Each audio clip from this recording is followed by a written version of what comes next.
semblance of hope here because you're down a pawn. That C pawn is the extra pawn, and it's starting to roll up the board.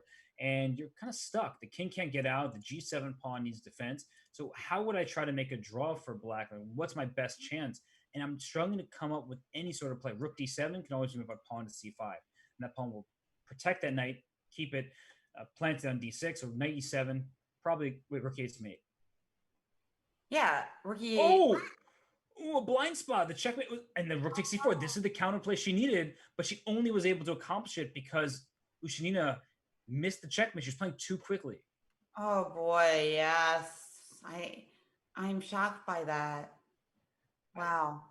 I think that players, when they're playing blitz chess and it starts turning into bullet, they start getting so worried about their clock that they don't realize that 35 seconds with a 1 second increment is actually quite a bit of time. And now this game, I don't think is winning objectively anymore, even if white still has the better chances because of this pass pawn.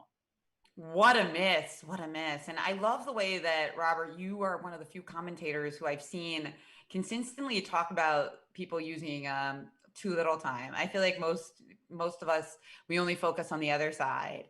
And the reason I like that is because these are the best players in the world, best female players in the world. Oh my gosh. And it means that it's logical. But look at this. Wait, She's isn't winning, yeah. White's winning again? And it's because Yifan didn't have too much time. But Yeah. I think the discussion is a worthy one to have. But right now, Yeah, we can here hide on, can we hide on H7? you can, yes. Yeah, I kind of like hiding on H7, and maybe she's gonna do that now. Yeah, that's a nice little hiding spot. And now Rook B8, and Queen, and Rook E6 is mate. Oh my gosh, no, that is the swindle of the no, century.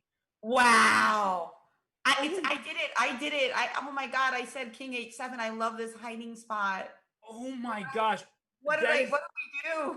that is absolutely devastating for Anu Ushenina. And okay, we need to take a moment. We will be going to break in a bit, but oh my gosh. So what is interesting about this is the Black King would have loved to be on H7 itself because then there's none of these, the king isn't getting out of check and I can keep my rook behind the pawn. The point is White's threat is if Black does nothing, rook to B8 check and you get a queen.